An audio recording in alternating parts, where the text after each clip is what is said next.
তখন সারাং তাদেরকে বলে যে তাদের অফিসের ম্যানেজার এখন ভালো হয়ে গিয়েছে।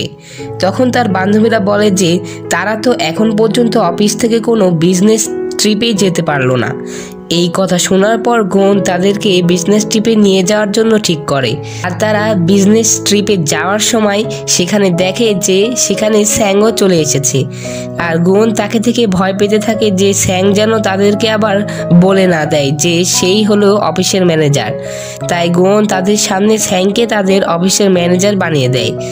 আর তখন স্যাং দেখতে পায় যে গোন মিথ্যা কথা বলছে। সেও এই সুযোগের ফায়দা ওঠায়। সে তো গোনকে পাত্তাই দেয় না। এরপর সারাং গোনের রাগটা কন্ট্রোল করতে বলে।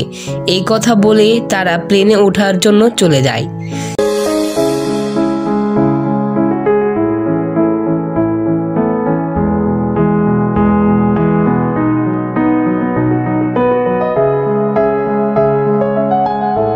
আর এরপর আমরা দেখতে পাই গোন যখন প্লেনে বসেছিল তখন সে একটি কাপলদের দেখতে পায় যাদের মাঝে কিনা রোম্যান্স চলছিল।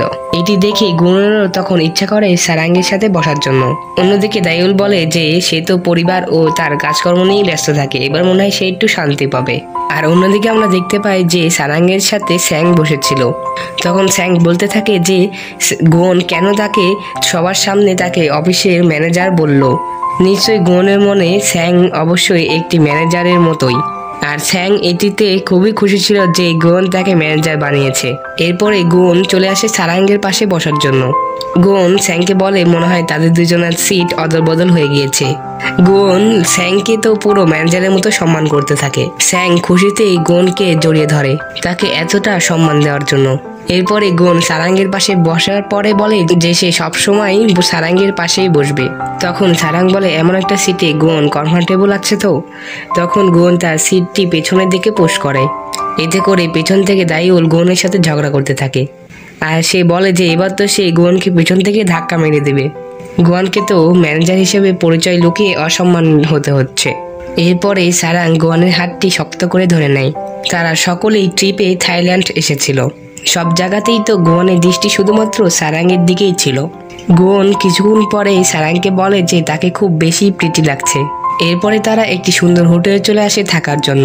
গোন সারাঙ্গের হাতটি ধরে নেয় পুরো হোটেলটি দেখার জন্য। এরপরে স্যাং গোনকে বলে যে গোন ও তাকে একই রুমে থাকতে হবে, কিন্তু গোন তো স্যাংয়ের সাথে থাকতে চায় না। গোন বলে যে সে আবারও কোরিয়াতে ফিরে যাবে, তবুও সে স্যাংয়ের সাথে থাকবে না। তখন স্যাং বলে যে দুইটি রুমই আছে, তাই গোনকে বাধ্য হয়ে তার সাথেই থাকতে হবে। গোন রাজি না হয়ে স্যাংকে ভয় দেখাতে থাকে।